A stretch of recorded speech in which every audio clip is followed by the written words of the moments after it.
Yes, it's all happening. Assalamualaikum and welcome to Sports. A very good evening to you. आपका daily roundup of what's happening in PSL. Well, a lot is happening. एक और बड़े margin से शिकस्त हुई है.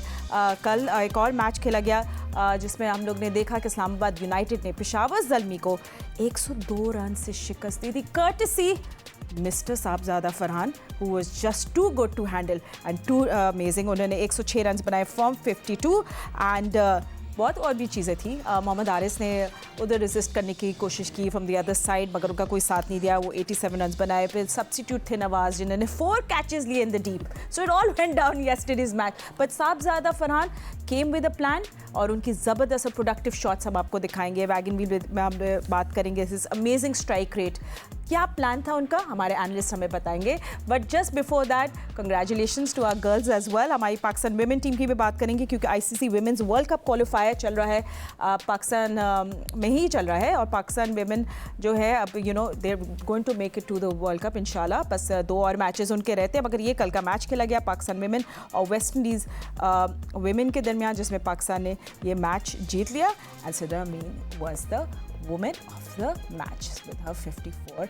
And बड़ा ज़बरदस्त मैंने देखे कि और भी हमने क्या देख रहे हैं, फातिमा सना. यस, अंडर फातिमा सना की क़यादत में पाकिस्तान टीम ने अपना एक और मैच जीत लिया है and she bagged 3 wickets as well. बड़ी ज़बरदस्त फील्डिंग भी हमने कल देखी. Amazing amazing amazing. So good luck to the girls क्योंकि अब गर्ल्स ने नेक्स्ट मैचेस भी खेलने हैं. They have to play Thailand and Bangladesh. Right. So आज के मैच के बारे में बताएं. आज ही एक old and bitter and sweet rivalry. It's Karachi Kings versus Lahore Qalandars. Very very interesting. ये एक्चुअली संडे वाला मैच है, बट चले कोई बात नहीं. हम लोग वेंसडे को या ट्यूसडे को एक ज़बरदस्त मैच थ्रिलर ट्यूसडे बना देंगे. ठीक है. हमारे एनालिस्ट हमारे साथ मौजूद है. मेरे साथ स्टूडियो में आज finally out of a Zoom call is Pakistan cricket team के former captain mister Rashid Latif. Thank you so much for joining us. और मेरे साथ हैं former test cricketer mister Sikandar Bakht. Hello Sikandar, how are you.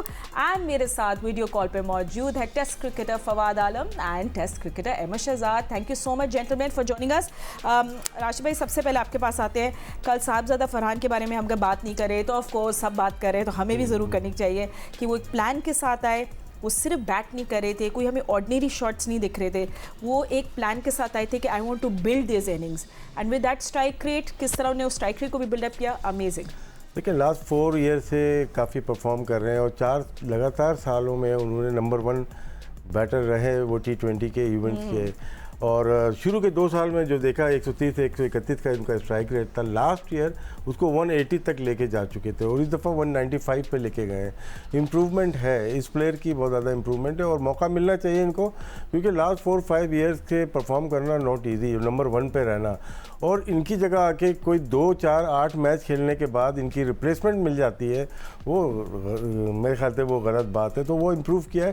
पहली दफ़ा बहुत अच्छी तरीके से ये PSL खेल रहे हैं. ये इस्लामाबाद यूनाइटेड का हिस्सा रहे, कराची किंग्स का रहे और लाहौर का हिस्सा रहे. लेकिन 1-2-50 जो मैंने देखे हैं उन्होंने बड़े अच्छे रहे. लेकिन अब आके उन्होंने बड़ी सेंचुरी की है, बड़े मैच में किया है. थोड़ा बहुत वेदर का बड़ा फ़र्क पड़ रहा है जो कि चेज़ नहीं हो रहे. हम पास में जाते हैं, अगर फरवरी मार्च में टूर्नामेंट होता है, एंड होता था, वहाँ पे चेज़ होता था. हर मैच चेज़ हो जाता था. हर मैच में ड्यू फैक्टर की वजह से चेज़ होता है. यहाँ पे लंबे मार्जिन से पहला मैच 80 रन कोयटा के लिए ग्लेडिएटर जीतता है अगेंस्ट लाहौर कलंदर. दूसरा मैच 79 रन का मार्जिन अगेंस्ट इस्लामाबाद कोयटा ही का. और कल भी देखें इस्लामाबाद जो जीती है 100 कुछ रन से वो जीती है. बहुत बड़ा मार्जिन है. क्या ये सिर्फ वेदर की वजह से है या टीम की क्वालिटीज़ इतनी अच्छी नहीं है? हम कह सकते हैं कि पेशावर ज़ल्मी को थोड़ा डिसएडवांटेज हुआ है. जब आप टीम अपनी बना रहे होते हैं तो शुरू में जब प्लेयर नाहिद राना को इन्होंने लिया तो जाहिर सी बात है किसी को छोड़ा होगा इन्होंने. फिर आपने बॉश को लिया जो कि IPL में चले गए. 2 मेन प्लेयर इनके मिसिंग है. कॉम्बिनेशन बन नहीं पा रहा इनको. तो लिमिटेड प्लेयर्स में 2 अच्छे प्लेयर्स इन्होंने पिक किए ड्राफ्ट में. अब दोनों अवेलेबल नहीं है. शायद नाहिद राना के आने के बाद ये बेहतर हो जाए. सुफियान है इनके पास, यंग प्लेयर हैं, ना तजर्बाकारी बहुत ज़्यादा है. और अली रज़ा है, वो भी बहुत ज़्यादा क्रिकेट नहीं खेले हो. तो ये फैक्टर बहुत ज़्यादा लग रहा है कि हाई हो रहा है पेशावर ज़ल्मी में। बिल्कुल। And Ahmad, coming to you, I think कल कुछ भी ज़ल्मी के लिए नहीं चल रहा था। आई मीन बिकॉज एक तरह शादाब की अच्छी captaincy, the fielding was really good, पे स्कोर बोर्ड का प्रेशर, आपके ओपनर्स का जाना, बाबर अगेन वही हुआ जो हमने देखा, एच की उन्हें लेंथ बॉल आउटसाइड ऑफ, वही तरह डिसमिस हो गए, not impressive at all. But एक ही था आपके जो एक लोन रेंजर थे मोहम्मद आरिस, वही रहे, मगर इस just a collapse and disappointing for them. I mean बिल्कुल मज़ा नहीं आया मैच देख कर। जी, जब आप टीम बनाते हैं तो कुछ हद चीज़ों का ऑब्वियसली आपने ख्याल रखना होता है। जब टीम बनती है तो हमें पता होता है कि ये प्लेयर्स आएंगे, ये नहीं आएंगे, ये 3 मैच बाद अवेलेबल होंगे, 4 मैच बाद। तो हाजी अकरम साहब हैं जो पिछले 10 साल से पेशावर ज़ल्मी को देख रहे हैं। आई एम श्योर उन्होंने कोई ना कोई इस दफ़ा भी स्ट्रेटजी बनाई होगी। साथ इंजमामुल हक साहब उनके डगआउट में मौजूद हैं, बड़े सीनियर कैंपेनर हैं ये सारे। तो मुझे लगता है कि सर जोड़ के बैठने की ज़रूरत है इनको, जो इनके पास अवेलेबल रिसोर्सेज मौजूद हैं उसके अंदर से बेस्ट 11 का कॉम्बिनेशन कंडीशंस के हिसाब से बनाना पड़ेगा।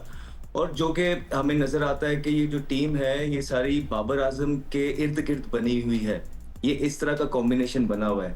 तो बाबर आजम का परफॉर्मेंस करना तो बहुत ज़्यादा ज़रूरी है। लेकिन एक चीज़ मैं और देखना चाहूँगा, जिस तरह एक ही मैच के बाद के पहले मैच में हारिस 1 डाउन आए, उसके बाद हारिस अब चौथे पे आ रहे हैं। हारिस वो प्लेयर हैं जो पाकिस्तान से अभी करंटली खेल रहे हैं। और फिर इनके पास एक ओवन भी मिच था जिसने बिग बैश के फाइनल में सेंचुरी स्कोर की है। तो वो पिछले मैच में जो है पहले मैच में 7वें पे आए, कल के मैच में उनको नंबर 3 पे लेके आया गया। तो यूं कॉम्बिनेशन कभी बन नहीं पाएगा। I would really want to see Mohammad Haris जो ऑलरेडी पाकिस्तान की तरफ से खेल रहे हैं और ओपन कर रहे हैं, वो ऊपर जाएं, बाबर नंबर 3 पे आए, फिर नीचे से इनकी जो बैटिंग है मेरे ख्याल से कॉम्बिनेशन बन पाएगा। बॉलिंग के अंदर देखे, जब पेशावर ज़ल्मी को ज्यादा 200 तक स्कोर जाएगा, 225 तक स्कोर जाएगा, पेशावर ज़ल्मी जो है वो स्ट्रगल करेगा। क्योंकि जैसे मैंने आपको बोला है बाबर आजम के इर्द गिर्द टीम बनी हुई है। जैसे 160-70 से स्कोर ऊपर जाता है, बाबर अपने कंफर्ट जोन से निकलते हैं। बाबर का कंफर्ट जोन है 160-170, वो मास्टर क्लास करते हैं और वहां पे फिनिश भी करते हैं ऐसे मैचों को। लेकिन जब भी इससे ऊपर वाले मैच होते हैं, अगर बाबर उसमें परफॉर्मेंस भी करते हैं, सो मोर ऑफन देन नॉट जो हमें स्टैट्स बताते हैं कि पाकिस्तान या कोई भी टीम वो मैच हारती है। तो ये चीजें हैं जो पेशावर को देखनी है। लेकिन कल तो उन्हें मौका ही ना मिला। कल तो साहिबजादा फरहान ने जो इनिंग खेली है वो तो बिल्कुल बहुत पिटाई लगाई है। बड़े अरसे के बाद किसी पाकिस्तान के प्लेयर की इनिंग देखने का मजा आया। और साहिबजादा फरहान ने जो ग्राउंड के चारों तरफ वो शॉट्स लगाए हैं, और स्पेशली जो सुफियान मुकीम को एक बॉल इतना बुरा भी नहीं था, लेकिन रॉक बैक किया उन्होंने बैकफुट पर, मिड विकेट के ऊपर से छिक्का मारा। मुझे तो बहुत मजा आया उनकी बैटिंग देखने के लिए। और ये वो प्लेयर है कि कुछ लोग इनको ये बोल रहे थे कि ये इंटरनेशनल मटेरियल नहीं है, उन्होंने क्या करके दिखाया, उन्होंने T20 के अंदर वो करके दिखाया जो हम में से कोई भी नहीं कर पाया। He's part of the elite pair, yes, he's part of the elite group. Absolutely right, Ahmad, क्योंकि हमने कॉन्वर्सेशन महीने के स्पैम के अंदर 4 सेंचुरियां लगाई हैं जो हम में से किसी ने भी नहीं किया। I think is a future, इन पे इन्वेस्ट करना चाहिए और उनको लंबे प्रॉपर पाकिस्तान के लिए चांसेस देने चाहिए। बिल्कुल। 182 के strike rate in initial overs and finishing with that insane strike rate of 253. I mean pure genuine batting और बहुत मज़ा आया हमें देखने में। Anyway, ये सब कुछ हो गया। सिकंदर आपके पास आएंगे और पूछेंगे, क्योंकि just the beginning of the tournament, अब पेशावर ज़ल्मी को आखिरी सांसें अभी से नहीं लेनी, बट मैं आपसे ज़रूर पूछूंगी what they should do. But उससे पहले पॉइंट्स टेबल देख लेते, क्योंकि इस्लामाबाद यूनाइटेड को बड़ा ज़बरदस्त बूस्टर मिल गया by the way, because you know ये नेट रन रेट है इनके लिए ह्यूज है, क्योंकि ये आपको फिर आगे जैसे लीग जाती है बहुत मदद करती है। So let's have a look at the points table. I know अभी बहुत इनफ मैचेस नहीं हुए, बट 2 मैचेस खेले हैं, दोनों ही जीते Islamabad United. So they have 4 points and look at that net run rate. उसके साथ साथ पीछे पीछे लाहौर कलंदरजारी जो अपना एक मैच हार चुकी है 2 पॉइंट्स के साथ। आज उन्होंने एक और मैच खेलना है कराची किंग्स के साथ, but don't worry, Karachi Kings भी पीछे पीछे आ रहा है, because they have played only 1 match and they won that match. So under David Warner, what do we see with those 2 points? And then Quetta Gladiators जिन्होंने 2 मैचेस खेले हैं, 1 हारे हैं 1 जीते हैं, and that run rate in front of you. So let's see, Peshawar Zalmi के लिए सिक्कू they're not in a good position. बहुत ही ज़बरदस्त स्टार्ट ले लिया है इन्होंने। अभी तो खैर जैसे तुमने कहा, आपने कहा कि ये अभी इब्तिदाई इश्क है, तो अभी तो बहुत से मैचेस बाकी हैं और कई दफ़ा 5 मैच के बाद भी टेबल टर्न कर जाते हैं। अच्छा, अब फरहान का जिक्र हमने यहाँ बैठ के इसी जियो के पैनल पे हम सब बैठे हुए थे, इसमें अपना फवाद नहीं था, हमने इस वक्त पूछा भी था कि इसको क्यों नहीं लिया। हमने यहीं बैठ के पूछा था, इसलिए कि वो लेकर चले गए थे, नए नए कोई नवाज़ था, हारिस को ओपन करा रहे हैं, उसको समद साहब थे, वो सब कुछ थे।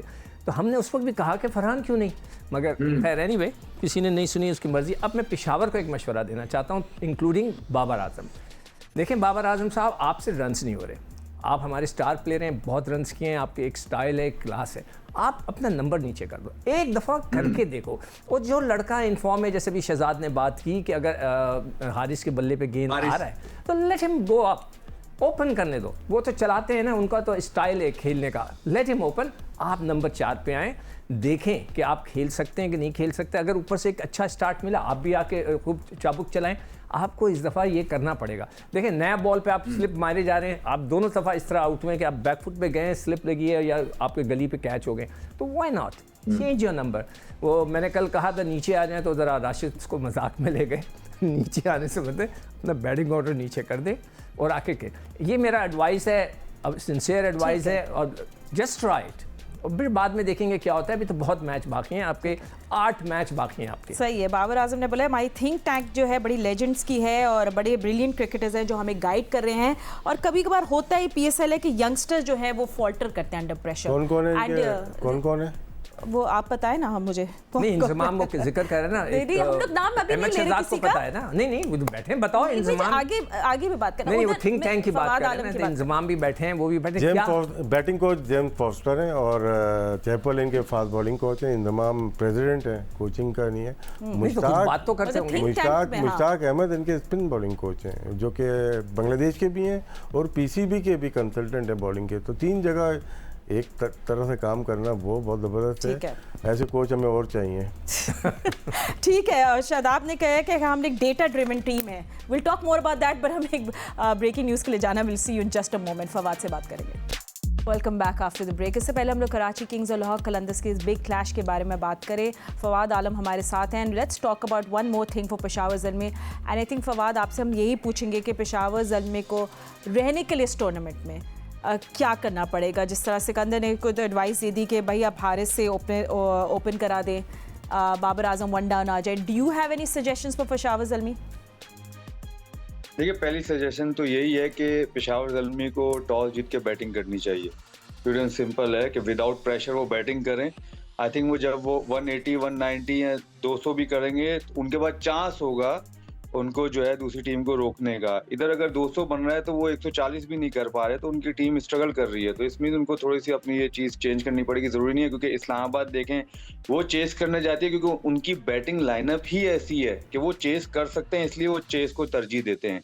लेकिन आपकी हर टीम ऐसी नहीं होती कि आपके मतलब चेस को तरजीह दें। अगर आप देखा जाए पिंडी जैसे विकेट पे अगर हालांकि चेस भी होता है, चाहे 200 हो चाहे 220 रन हो, चेस होता है, लेकिन यहाँ पर पेशावर ज़ल्मी आती है तो उनकी बैटिंग ऐसी नहीं है कि 230 या 220 इवन 200 रन भी होना तो वो इजीली चेस कर सकें। तो आई थिंक पहली सजेशन तो यही है कि उनको टॉस जीत के बैटिंग करनी चाहिए। और जैसे सिकू भाई ने कहा, मेरे ख्याल से ये सब बहुत अरसे से यही चीज़ें कह रहे हैं, तो आई थिंक अगर आप एक चीज़ करके भी देख लोगे तो वो बुरी बात नहीं है। क्योंकि अगर आप कर लेंगे, अगर आप अपने आप को नीचे करते हैं तो अगर फिर भी टीम परफॉर्म नहीं करती तो आप दूसरों को चुप भी करा सकते हो कि यार देखो मैं भी नीचे भी गया हूँ, फिर भी 3-4 मैचों में कुछ नहीं हुआ, हमें वैसी जो हम कहते कि भाई हमें ऊपर से इतने स्ट्राइक रेट मिल जाएगा, इतना हमें जो है रन्स मिल जाएंगे, 6 ओवर में हम 60 कर लेंगे या 70 कर लेंगे, तो दूसरे को आप चुप करा सकते हो भाई हमने 3-4 मैच में किया और हम फिर भी नहीं हुआ, इसलिए अब वो दोबारा अपने नंबर पे आगे खेलने आप कर सकते हो। टीम के लिए आप कुछ भी कर सकते हो, अगर आप टीम मैन हो तो आप कुछ भी कर सकते हो। और सबसे बड़ी बात यह होती है सीनियर प्लेयर जो भी होता है ना टीम का, वो अपने आप को उस दोराए पे लेके आता है टीम के लिए जहां से वो मैच को निकाल सके। तो जरूरी नहीं है कि अगर आप ओपन ही कर रहे हो तो जब भी आपने कहा आप नीचे भी खेल के आप अपनी टीम को निकाल सकते हो। तो आई थिंक ये चीजें, जैसे थिंक टैंक की बात की, तो थिंक टैंक मेरे ख्याल से अब सोचो उसमें भी थिंक टैंक वो खुद भी है क्योंकि जाहिर है वो कप्तान है टीम के, जिम्मेदारी है उनपे, और वो ये भी क्या करके देख सकते हैं। और कोई भी चीज चेंज करने में किसी को कोई भी नीचे नहीं दिखता, कोई भी आप अपने आप को नीचे नहीं गिराते, डिग्रेड नहीं करते। आई थिंक टीम के लिए जो बेटर ऑप्शन है आपको वो करनी चाहिए और उसका रिजल्ट भी आपको नजर आएगा। ठीक है, absolutely right Fawad, I completely agree with you. And चले थोड़े से लाहौर और कराची की बिटर स्वीट राइवलरी को देख लेते हैं। आज कराची में खेला जाएगा मैच, हम इस पे बात करेंगे राशिद भाई से। थोड़ी सी कराची की बैटिंग पे पहले हम लोग नजर डालेंगे, बट उससे पहले थोड़ी स्टैट्स पे भी डालेंगे। So today is 15 April 8 PM all action will begin eight Karachi. ठीक है, सो हेड टू हेड एक दफ़ा हम लोग देख लेते हैं कि ओवरऑल PSL में कराची और लाहौर का क्या नंबर ऑफ स्टैट्स है। तो 19 मैचेस खेले गए हैं दोनों टीम्स के दरमियान, जिसमें कराची किंग्स ने 13 एंड लाहौर कलंदर्स सिर्फ 6 मैचेस जीत चुका है। And highest total Karachi Kings का अगेंस्ट लाहौर कलंदर्स बिन 235, Lahore in the other hand 209। And batting पहले करते हुए कराची किंग्स 7 मरतबा जीता है and Lahore only 3। So anyway, ये तो एक नंबर्स एंड स्टैट्स है, बट लास्ट 5 मैचेस जो खेले गए ना लाहौर कलंदर्स और कराची किंग्स के दरमियान, 5 के 5 कराची किंग्स जीत गए। So this time around, Karachi Kings again looks very promising. Rashid bhai, I mean, उनके पास डेविड वार्नर का एक्सपीरियंस है, yes, as a captain। फिर जेम्स विंस ने जिस तरह पहले मैच में चेस किया, मैच विनिंग टर्न की, खुशदिल शाह जितने वाइब्रेंट दिख रहे हैं, बहुत मज़ा आ रहा है उनको देख रहे। Then have Tim Seifert, but does Karachi King have that bowling कि वो थोड़ी लाहौर कलंदर्स की बैटिंग डेप्थ को तंग कर सके या नहीं? इस पर एक थोड़ा सा क्वेश्चन मार्क है। कराची ने अपनी बैटिंग टॉप ऑर्डर को मजबूत किया है। जो खासा रहा है इस्लामाबाद यूनाइटेड का, वो टॉप 3-4 जो होते हैं ना बैट्समैन, वो बाहर के ओवरसीज़ प्लेयर को चांस देते थे, अभी अपने भी खिलाते हैं, लेकिन ये सक्सेसफुल रहा, इसीलिए वो 2 से 3 दफ़ा चैम्पियन बने। कराची ने थोड़ा चेंज किया है, साइफर्ट को लेके आए, लास्ट ईयर भी उनके साथ मौजूद थे और इस दफ़ा बहुत अच्छी फॉर्म में है। डेविड वार्नर ग्रेट प्लेयर रहे हैं, एंड करियर के हैं, लेकिन अभी भी वो लीथल हैं। अच्छा, जेम्स विंस बहुत अच्छा खेल रहे हैं। उन्होंने अपना सेंट्रल कॉन्ट्रैक्ट जो था काउंटी का, वो खैरबाद का वाइट बॉल का कॉन्ट्रैक्ट लिया उन्होंने, और क्योंकि इंग्लैंड के प्लेयर को अलाउ नहीं था तो उन्होंने यहाँ पे आने को तरजीह दी, और पहले ही मैच में आपने देखा कि मैच विनिंग इनिंग्स खेली है। अगर हम खुशदिल शाह की बात करें, नाराज़ थे थोड़ा सा मुल्तान सुल्तान से वो, क्योंकि उन्होंने लास्ट सीज़न में सिर्फ 72 बॉल खेली थी। इस दफ़ा उन्होंने 75% बॉल तो खेल ली जो लास्ट ईयर खेली थी, और आउटस्टैंडिंग डेवलपमेंट हुई है उनकी। जिस तरह से उन्होंने अपने गेम को चेंज किया, वो स्पिनर पे बहुत कमाल मारते थे, लेकिन इस दफ़ा फास्ट बॉलर को दोनों विकेट के दोनों तरफ बहुत अच्छा खेल रहे हैं। राशिद भाई, वैसे डिफरेंट क्या किया आपको लगता है ना? थोड़ी सी मेहनत की, थोड़ा होमवर्क किया? होता है कि आपका बैट स्विंग कैसा है कि आप पहले बल्ला था जो ऊपर लेके खेल रहे थे, आप क्रीज से आगे खड़े हो रहे थे। टेक्टिकल चेंजेस ज़्यादा लग रही, जो हमने देखा कैमरे में, साइड कैम ने दिखाया कि वो अंदर क्रीज में खड़े हुए हैं। जो आपकी जो दूसरी बॉल है, जो यॉर्कर है, वो आराम से शॉट लग सकती है। जॉर्डन जो बॉल करते हैं वो अच्छा यॉर्कर करते हैं, लेकिन उनको एक ही ओवर में उन्होंने गेम को चेंज करने की कोशिश की। सिकंदर भाई ने उस दिन बात की थी कि 16वें और 17वें ओवर में 21 रन बने थे, जहाँ पे 42 रन हुए थे, तो ये बहुत अच्छा रहा। कराची किंग्स को अपनी बैटिंग के अलावा बॉलिंग अपनी बेहतर करनी है। यहाँ पे थोड़ा सा है, अब्बास आफरीदी ज़रूर उनके पास आए, हसन अली हैं, मीर हमज़ा हैं। स्पिनर्स में शायद अरफात मिन्हास उनके पास मौजूद हैं, जाहिद मौजूद हैं, लेकिन फिर भी बॉलिंग में थोड़ा सा लग रहा है कि जिस तरह से पहले इनिंग्स में उन्होंने 235 रन करवाए, एडम मिलने भी हैं, लेकिन बॉलिंग में थोड़ा सा स्पिन डिपार्टमेंट में अगर देखते हैं, शायद नबी की अगर जगह बन सके तो कोशिश करना चाहिए, नबी को कहीं लेके आए, लेकिन 4 इनके पास ओवरसीज़ प्लेयर खेल रहे हैं, शायद जगह नहीं बन पा रही नबी की। We would love to see inclusion. Now let's see आज क्या वैसे प्लेइंग 11 होगी। एंड अहमद, इन कॉन्ट्रास्ट अगर हम लाहौर कलंदर्स की बात करें, बड़ी स्टार स्टडेड टीम है। आई मीन यस, जो मैच की जिस तरह इन लोगों ने बुरॉकी स्टार्ट हुआ, फिर केम अप, फिर फ़खर जमान, फिर Abdullah Shafique, Daryl Mitchell, Sam Billings, और फिर सिकंदर रज़ा के भी कैमियो हो जाते हैं। जिस तरह ये लोग मिडिल ऑर्डर को भी लेकर जा रहे हैं, but still on the other hand Lahore Qalandars की bowling still remains their strength. Obviously बड़ा जबरदस्त कमबैक किया है लाहौर कलंदर ने, और बड़ा नीडफुल भी था। देखिए लाहौर जिस तरह के 2 दफा चैंपियन हुआ है, उसके बाद एक्सपेक्टेशंस लाहौर कलंदर से बहुत ज्यादा बढ़ गई हैं, शाहीन अफरीदी से बहुत ज्यादा बढ़ गई हैं। और शाहीन ने जिस तरह की बॉलिंग की है आखिरी मैच में, गालिबन 2 ओवरों में 6 स्कोर देके 2 आउट किए उसने, जो कि बड़ा अच्छा साइन है। देखिए किसी भी टीम के लिए जब कप्तान लीड करता है फ्रंट से, जिस तरह शादाब ने आपने पहले मैच में देखा होगा, जब उन्होंने बॉलिंग में आउट किए तो उनकी टीम आराम से जीती। इसी तरह जब शाहीन अफरीदी ने बॉलिंग में परफॉर्मेंस की है तो पूरी की टीम आपको नजर आई। फिर हम पहले दिन से बात कर रहे हैं कि जब जब लाहौर कलंदर जीतेगा आपको फखर जमान की परफॉर्मेंसेस नजर आएंगी। और जो राशिद खान काम कर रहे थे वो रियाद ने करके दिया पिछले मैच में, लेकिन मसला सिर्फ इतना है कि राशिद खान ऑलमोस्ट हर मैच में करके देते थे, क्या रियाद ऑलमोस्ट हर मैच में करके दे पाएंगे? बिकॉज ये दो चीजें जो है बहुत इंपॉर्टेंट है लाहौर कलंदर के लिए।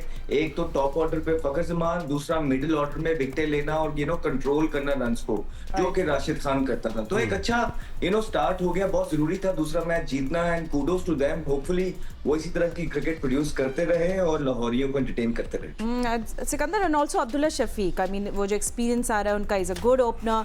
अभी उनका फिलहाल 2 मैचेस हैं, ज़बरदस्त रहे हैं PSL सो फार, 103 रन उन्होंने बनाए हैं। सो शफीक जो है वो बिल्कुल एक कंसिस्टेंट परफॉर्मर रहा है फॉर लाहौर कलंदर्स। देखो शफीक जो है ना टेक्निकली बहुत सॉलिड खेलता है, मतलब वो उल्टी सीधे नहीं चला रहा होता। दूसरे ओपनर्स जो कई 1-2 मैंने देखे हैं जिनका मैं अभी नाम नहीं लेना चाहता, लोग नाराज़ हो जाएंगे। नहीं तो वो बड़ा सॉलिड खेलता है, वो वहीं से वर्टिकल बैट से जो है ना वो हिटें मारता है, which is a very good thing. देखो भाई क्या क्वेश्चन है, बहुत अच्छी टेक्निक है, हमें लगता है कि अच्छी टेक्निक है, लेकिन जहाँ पे 1 से 2 इंच बॉल स्विंग होती है तो क्या होता है? तो सारे हुक के साथ वही होता है जो बाबर के साथ होता है, वही होता है जो रिजवान के साथ होता है, वही होता है जो दूसरों के साथ होता है। क्या होता क्या है, ये तो पूछ रहा हूँ मैं। वो पूरे लाइन में नहीं आता, गेंद स्विंग होता है। देखिए ओपन डिस्कशन कर सकते हैं कि क्या होता है। हमेशा क्या कहता हूँ, बॉलर स्विंग करेगा तो आउट करेगा, अगर स्विंग नहीं होगी उसकी बॉल तो वो तो बैकफुट पे जाके आप मारते चले जाएं, उसे जितना भी तेज 200 की स्पीड से है उस 200 की स्पीड से जाएगा, मगर उसको बैकफुट पे जाकर उसको अच्छा खेलना चाहिए। जो पिछला मैच था वो भी, अभी हम थोड़ा सा मैं कराची के ऊपर भी बात करता हूँ। पिछला मैच कराची वाले जीत गए थे और लाहौर वालों से, और 175-178 पे 1 विकेट से वो लोग जीत गए थे। कराची से शायद फरहान खेल रहा था, लाहौर से खेल रहा था और उसने 72 नॉट आउट किए थे। फरहान ने इस दफ़ा भी किए, वहाँ पर भी वो रिफ्लेक्ट कर रहा है। मगर मैं हैरान हूँ, मैं भी पिछले दिनों की परफॉर्मेंसेस देख रहा था कि बाबर ने 500 रन किए हुए, 569 इन 11 इनिंग्स, बहुत ही आउटस्टैंडिंग परफॉर्मेंस है। I don't know why he is not scoring runs. तो खैर एनीवे, और एक और मेरा सवाल, मैं जो देखा थोड़ा सा 1 मिनट लूँगा, जो वो कोशिश कर रहे हैं बहुत सारे स्ट्रोक्स की खेल रहे हैं। अगर किसी प्लेयर के पास लिमिटेड शॉट्स हैं स्ट्रेट एंड ऑफ साइड के ऊपर, वो अगर अपने उससे कॉल से निकल के ज़बरदस्ती मिड विकेट मारना चाहते हैं या ज़ोर से शॉट मारना चाहते हैं, शायद वहाँ कहीं ना कहीं फंस रहे हैं। मुझे ऐसा लगता है मौका ही नहीं मिल रहा ना राशिद, वो तो दूसरी तीसरी बॉल पे आउट हो रहा है। मैं इंटरनेशनल की बात कर रहा हूँ, तो वो क्वालिटी जो है ना वो कहीं मिसिंग है इनकी, जो कि बॉल को इतना लेट खेलते हैं। जिसके पास टाइम होता है ना, जैसे इंजमाम का हम बोलते थे टाइम है उसके पास, लेकिन वो टाइम दे ही नहीं रहे ना, अब तो आगे चले जाते हैं। मुझे ऐसा लगा, हो सकता है गलत। ठीक है, अब आप लोग सबसे पूछेंगे of course about the toss as well, पर उससे पहले फवाद से हम लोग पूछ रहे थे। फवाद, दोनों टीम्स को देखते हुए और मैचेस आपने जो देख लिया, अभी कराची की अपना दूसरा मैच खेलेगा, आप कुछ प्लेइंग 11 में चेंज देखना चाह रहे हैं आइदर टीम्स में? नहीं, मेरे ख्याल से ऐसा तो नहीं है, कोई भी अभी भी प्लेइंग 11 अपनी चेंज नहीं है। कराची जीता है मैच, पहला मैच जीता है, वो चेंज नहीं करेंगे। लाहौर मैच जीता है, वो चेंज नहीं करेंगे। आई डोंट थिंक सो, क्योंकि कॉम्बिनेशन बनना बहुत जरूरी है। शुरू के मैचेस ही होते हैं जहाँ पर आप कॉम्बिनेशन बनाते हो, 2-3 मैच लगते हैं, उसके बाद आपको पता चलता है कि कहाँ आपकी खाली जगह है, तो आप उसको फिर पूर्ण करते हो, आप कोई और उधर जो है अपना प्लेयर खिलाते हो, एडजस्ट करते हो, ताकि आपका कॉम्बिनेशन और अच्छा बन जाए।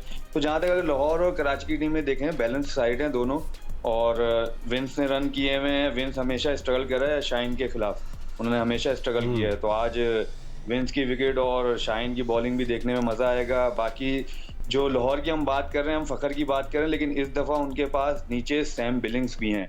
तो डोंट फॉरगेट कि उसकी जो इनिंग है ना, वो हमेशा हर मैच में बहुत जो है ना मायने रखेगी लाहौर कलंदर्स के लिए नीचे से, क्योंकि सिकंदर रजा भी हैं साथ में, सैम बिलिंग्स भी हैं साथ में।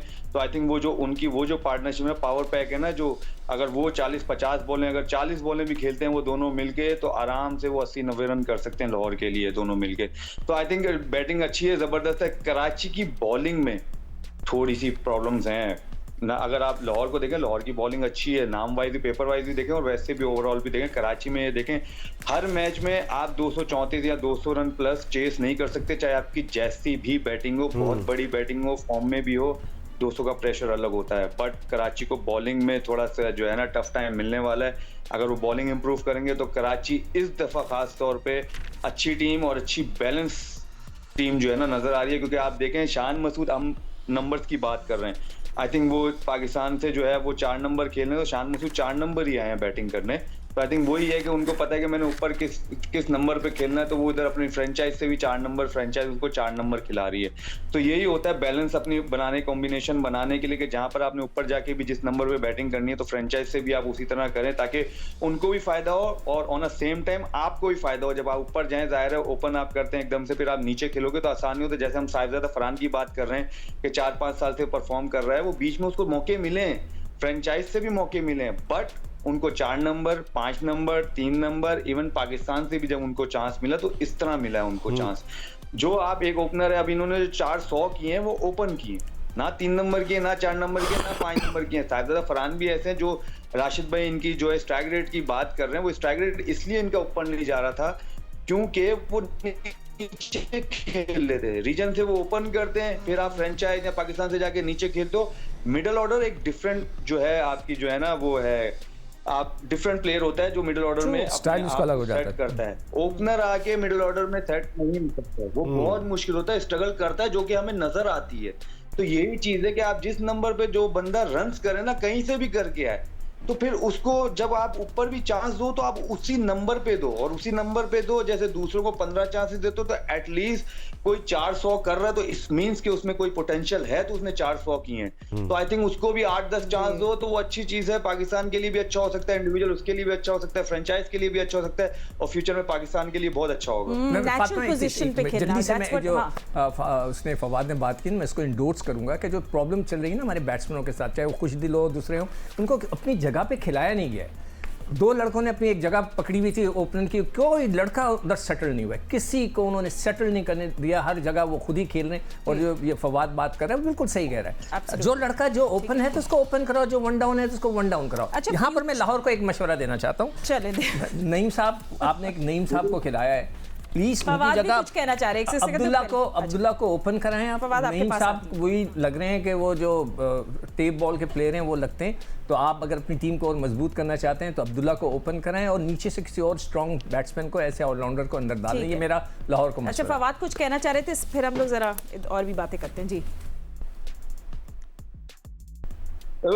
देखिए, खुशदिल की जो आप बात कर रहे हैं, खुशदिल अपने उसी नंबर पे खेले, और खुशदिल को जितने मौके मिले हैं आई थिंक किसी और को नहीं मिले, इतने साहिबजादा फरहान को मौके मिल जाए उस नंबर पे, जिस नंबर पे इवन वो पाकिस्तान खेले या नीचे कहीं भी खेले, उनको बहुत चांसेस मिले हैं। ऐसे 2-3 प्लेयर और हैं जिनको इतने चांसेस मिले हैं, उनके नंबर्स पे मिले हैं, क्योंकि वो 6-7, 5-6-7 ही नंबर पे खेल रहे थे। उनको लिया भी इसलिए जाता था कि वो नीचे से आके हिटिंग करेंगे 5-6-7 नंबर पे, उनको क्लियर, उनको ये मैसेज दिया जाता था। तो अब आगे कोई प्लेयर ये नहीं बोल सकता कि मुझे चांस नहीं मिला या मुझे बैटिंग नहीं मिली, ये गलत चीज है। जब आपको नहीं मिल रहा होता, जब आप हंग्री होते हो, जब आके आप उसी नंबर पे परफॉर्म करते हो, देन जब आप कुछ बन जाते हो या थोड़ा खेल लेते हो तो आप आके ये बोलते हो कि यार मुझे अपने नंबर पे चांस नहीं मिला। नो, हर जो भी मैनेजमेंट होती है वो बोलती है कि यार आप 6 नंबर पे साथ में, और आपकी जो है ना ये डोमेन है और आपका ये किरदार है अंदर जाके, आपसे हमें नहीं चाहिए 30 बॉलों पे 40 रन, हमें आपसे 15 बॉलों पे 40 रन चाहिए। भले उसमें आप आउट भी हो जाओगे, हम आपको कुछ नहीं बोलेंगे। और यही खुशदिल के साथ, आसिफ अली के साथ, इफ्तिखार के साथ, इन सब के साथ यही था, और उसी नंबर पे उनको मिला है। अब आके ये लोग जब ये बोलते हैं हमारे नंबर ऊपर करें,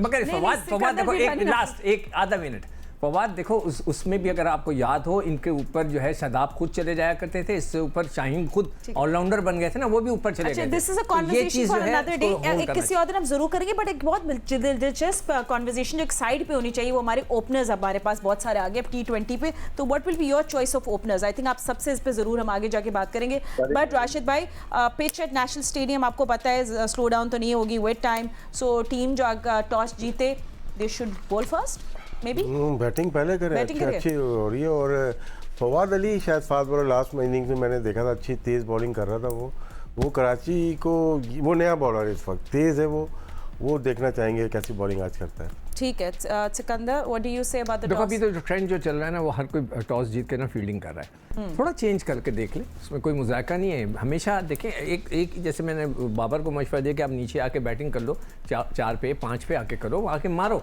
लेट्स सी। इसी तरह टॉस जीत कर भी आप पहले फील्डिंग बॉलिंग करें ना, आप बैटिंग करके देखें क्या होता है। ठीक है, चले सर, मैं बाकी आने से भी बात करना चाह रही थी, बट आप लोग सबने मेरा टाइम कंज्यूम कर लिया। Thank you so much for joining us, we'll see you tomorrow with another PSL show. Thank you so much for watching, अल्लाह हाफिज़।